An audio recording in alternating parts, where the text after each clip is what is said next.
عید الاضحیٰ، بقرعید جس کو ہم لوگ کہتے ہیں، ایک خاندان گزرا ہے دنیا کے ہر خاندان کے لیے آئیڈیل خاندان. ہر خاندان میں ایک باپ، ایک ماں، ایک اولاد، اسی سے فیملی بنتی ہے. ہر فیملی کے لیے اللہ نے ایک فیملی کو نمونہ بنا دیا. تم باپ ہو، پختہ عمر ہو چکی ہے تمہاری، تو تمہارے لیے نمونہ ہے ابراہیم خلیل اللہ. تم ماں ہو، تم عورت ہو، تو تمہارے لیے آئیڈیل ہے ہر عورت کے لیے میری بندی ہاجرہ. تم نوجوان ہو، اولاد ہو، نور نظر، نور چشم، لخت جگر ہو، بڑھاپے کا سہارا ہو اپنے باپ کا، تو تمہارے لیے نمونہ ہے اسماعیل. کیا شاندار فیملی ہے.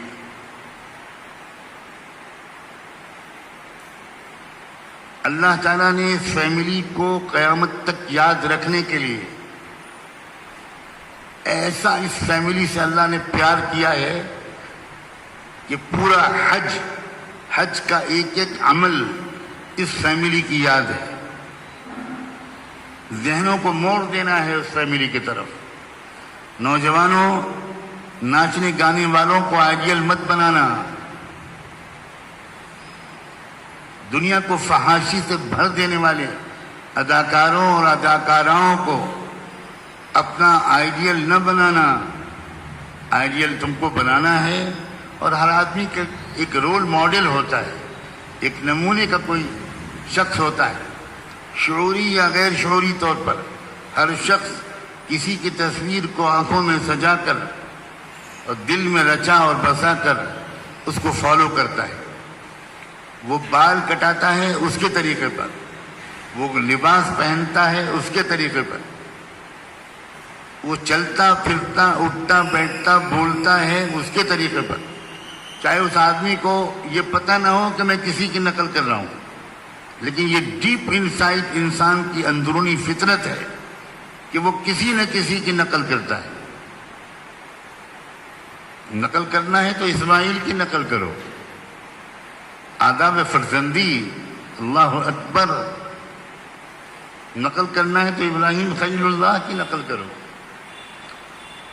کیا زندگی تھی، مسلسل جد و جہد، مسلسل صبر، مسلسل قربانی، مسلسل اللہ کے فیصلوں کے سامنے سر جھکا دینا.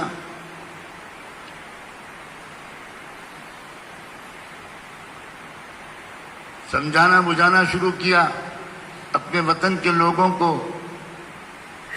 اپنے گھر والوں کو، تو آگ میں ڈال دیے گئے. ہلاک کرنے کی پوری کوشش کی گئی، مگر سلام ہو ابراہیم علیہ السلام پر کہ اللہ تعالیٰ نے اس بندے کی قربانی اور عزم اور حوصلے کی قدر کرتے ہوئے براہ راست حکم دیا آگ کو، یا نار کونی بردم و سلاما علی ابراہیم. آج میں تجھے حکم دیتا ہوں اس بندے کو جلانے کے بجائے بردن و سلامن. آگ تو گرمی پیدا کرتی ہے، اور اللہ کہہ رہے ہیں آئے آگ کونی بردن، تو ٹھنڈک کا سامان بن جا. ابراہیم علیہ السلام جب آگ میں ڈالے جانے والے تھے تو روایات کہتی ہیں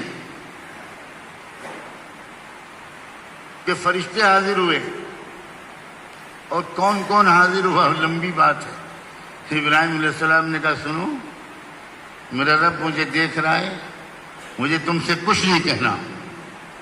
میرا رب میری مدد کرے گا، مجھے جو کہنا ہے میں رب سے کہہ رہا ہوں. اللہ اکبر.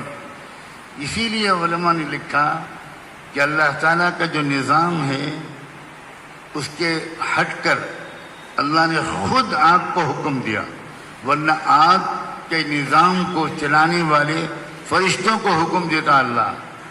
لیکن اللہ نے ابراہیم علیہ السلام کی محبت، توحید و توکل کی قدر کرتے ہوئے سیدھے آگ سے کہا قلنا یا نار کونی بردم و سلاما علی، ہم نے کہا، کہلوایا نہیں.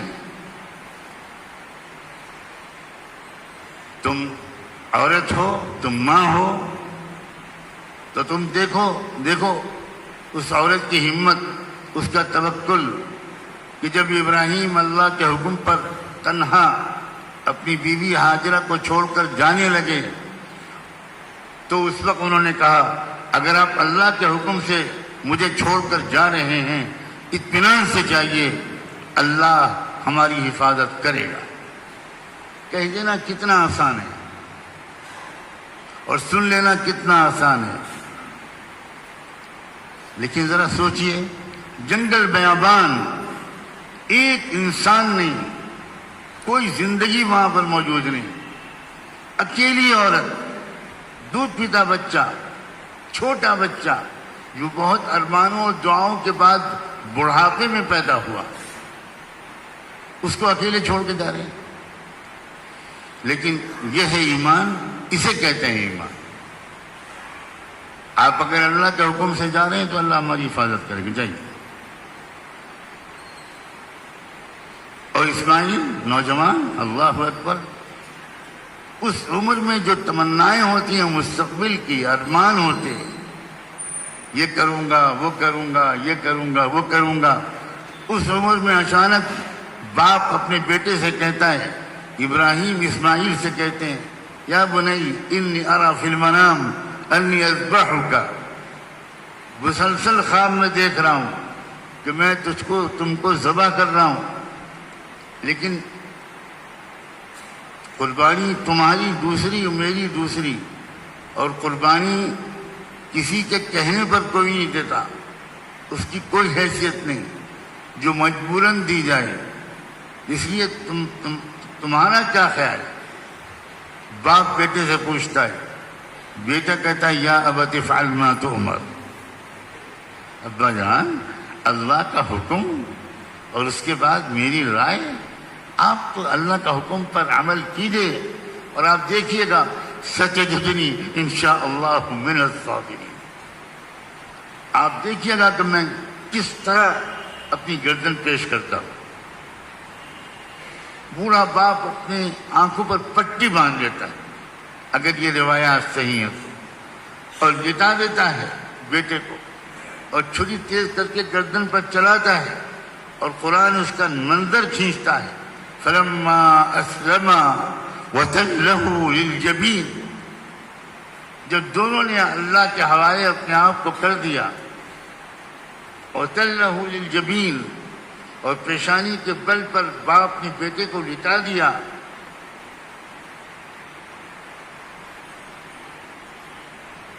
ادھر چھری چل رہی ہے، اللہ اپنی براہ راست پکارتے ہیں ابراہیم علیہ السلام، وَنَادَيْنَاهُ يَا إِبْرَاهِيمُ قَدْ صَدَّقْتَ الرُّؤْيَا، ابراہیم تم نے ہمارے اشارے کو جو خواب کے ذریعے ہم نے بھیجا تھا، تم نے بہت سنجیدگی سے لے کر پورا کر دیا اس پر عمل. وَكَذَلِكَ نَجْزِي الْمُحْسِنِينَ. اب ابراہیم علیہ السلام آنکھ سے پٹی کھولتے ہیں تو دیکھتے ہیں کہ گردن تو کٹی ہے، مگر گردن بیٹے کی نہیں کٹی، ایک دمبے کی کٹی ہے. یہ کیا ہوا؟ اس وقت ابراہیم علیہ السلام، آپ تصور تو کریں، ایک باپ، اکلوتا بیٹا، اب جب وہ بچ گیا، وہ تو اسماعیل علیہ السلام الگ کھڑے ہیں، مسکرا رہے ہیں، اس وقت ابراہیم علیہ السلام کی زبان سے نکلتا ہے اللہ اکبر لا الہ الا اللہ اللہ اکبر وللہ الحمد. یہ ہے وہ کلمہ. اتنا پسند آیا اللہ کو یہ کلمہ کہ محمد رسول اللہ کی امت سے کہہ دیا کہ تم پورے ذی الحجہ کے عشرے میں تم یہ کلمہ پڑھتے رہنا، خاص طور پر ایام تشریق میں 9 ذی الحجہ کی فجر سے لے کر 13 ذی الحجہ کی عصر تک مسلسل یہ کلمہ پڑھتے رہنا. اور بعض علماء تو کہتے ہیں کہ پورے ذی الحجہ کے عشرے میں پڑھتے رہنا.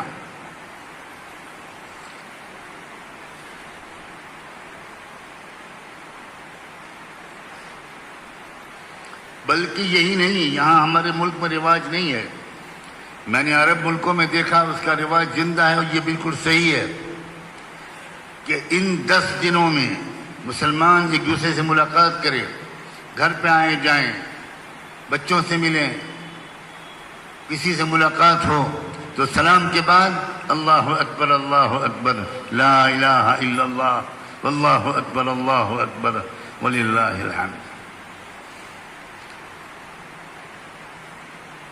یہ ہے ہمارا تیوہار، ذکر، شکر، عبادت، صفائی ستھرائی، طہارت، نظافت، سارے جھگڑے ختم، دل صاف، ملاقاتیں، اور پھر اس قربانی کو یاد رکھنے کے لیے اور اس قربانی کے سے ایک روشنی لے کر خود جان و مال قربان کرنا، انسانیت کی خدمت کے لیے، امت کی خدمت کے لیے، غریبوں کی خدمت کے لیے، کمزوروں کی خدمت کے لیے۔ تو پھر یہ بھی فرما دیا کہ قربانی کے جانور کا کم سے کم گوشت کا 1/3 حصہ کم سے کم یہ غریبوں کو جانا چاہیے، کم سے کم۔ اور کیا اللہ نے الفاظ استعمال کیے، اطعم القانع والمعتر۔ کمال ہے، تہذیب۔ اب کیا کہا جائے اور کیا نہ کہا جائے۔ القانع یعنی غریب کو غریب نہیں کہا اللہ نے، غریب کے لیے لفظ استعمال کیا وہ بندے جو کم پر راضی ہیں، قناعت پسند ہیں۔ آج کا جو بظاہر بہت مہذب زمانہ ہے، اس میں معذور جو انسان ہوتا ہے چلنے پھرنے سے، دیکھنے سے، اس کو پہلے کہا جاتا تھا کہ ڈسیبلڈ انگریزی میں، پھر کہا جانے لگا فزیکلی چیلنجڈ، کہ وہ جسمانی طور پر ذرا کچھ آزمائش میں ہے۔ یعنی وہ الفاظ جس سے انسان کی عزت و کرامت بڑھے نہ کہ گھٹے۔ کب اللہ تعالیٰ نے ہم کو یہ ادب و تہذیب سکھائی؟ غریب کو غریب نہیں کہا، فقیر کو فقیر نہیں کہا، القانع، وہ قناعت پسند ہے۔ عجیب اشارات ہیں۔ بس میں کیونکہ وقت ہے نہیں زیادہ، صرف اتنی بات عرض کرتا ہوں، اللہ کے لیے، اللہ کے لیے، اللہ کے لیے یہ جو تہوار ہیں عید، انہی کے پیغام کو ہم تھوڑا سا اپنے اندر اتار لیں۔ خالی ایک دن کچھ جانور قربان کرنا یہ عید الاضحیٰ کا پیغام نہیں ہے۔ لن ینال اللہ لحومها ولا دماؤها ولکن ینالہ التقوی منکم۔ اللہ کے یہاں ان جانوروں کا نہ گوشت پہنچے گا نہ خون پہنچے گا، یہ تمہارے دل کی کیا کیفیت ہے وہ پہنچے گی۔ کس کیفیت کے ساتھ تم جانور قربان کرتے ہو، کس کیفیت کے ساتھ تم عید الاضحیٰ مناتے ہو، وہ کیفیت دل کی جو ہے، اصل عید وہ ہے، اصل عمل صالح نیک کام وہ ہے۔ اس لیے اس کی طرف فکر کرو۔